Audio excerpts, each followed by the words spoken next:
কখনো কখনো বিশ্বাসে হয়ে ওঠে সবচেয়ে বড় ফাঁদ। সেই বিশ্বাসের সুযোগ নিয়ে এক মহিলাকে দীর্ঘদিন ধরে ব্ল্যাকমেইল ও হয়রানির অভিযোগ উঠেছে ঊনকোটি জেলায়। ঊনকোটি জেলার কৈলাসহর মহিলা থানার দায়ের হওয়ার এক অভিযোগকে কেন্দ্র করে এলাকায় চাঞ্চল্যের সৃষ্টি হয়েছে।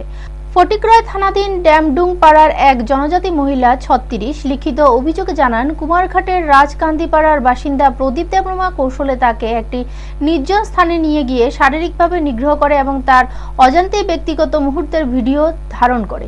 পরে সেই ভিডিও সামাজিক মাধ্যমে ছড়িয়ে দেওয়ার ভয় দেখিয়ে দীর্ঘদিন ধরে তাকে ব্ল্যাকমেইল করা হচ্ছিল বলে অভিযোগ আরও উল্লেখ করা হয়েছে, গত ৮ই মার্চ অভিযুক্ত ব্যক্তি ও তার এক সহযোগী ওই মহিলার বাড়িতে ঢুকে তাকে জোর করে পানীয় খাইয়ে অচেতন করে এবং সে অবস্থায় আরও কিছু ভিডিও ধারণ করে।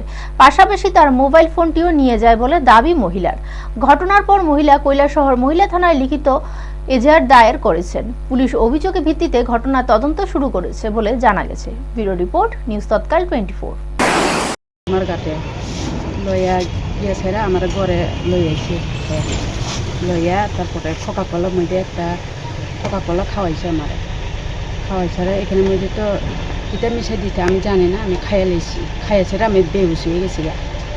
তারপর বেহুশ হয়ে গেছি গা, আর আমি আর কইতাম পারছি না, বেহুশ হয়ে গেছি। তারপরে আমার কইতাছে তুমি ঘুমাও, আমি যাই গা, এমনি করে কইতাছি।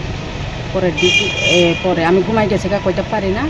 আর পরে বাঙালি ছেলে একজনের আইনা ছেড়ে আমার রেপ করাইছে। রেপ করার পরে হে ভিডিও করছে, ভিডিও করে সেরা হের মোবাইল দিয়ে হে নিয়ে রাখি দিছে।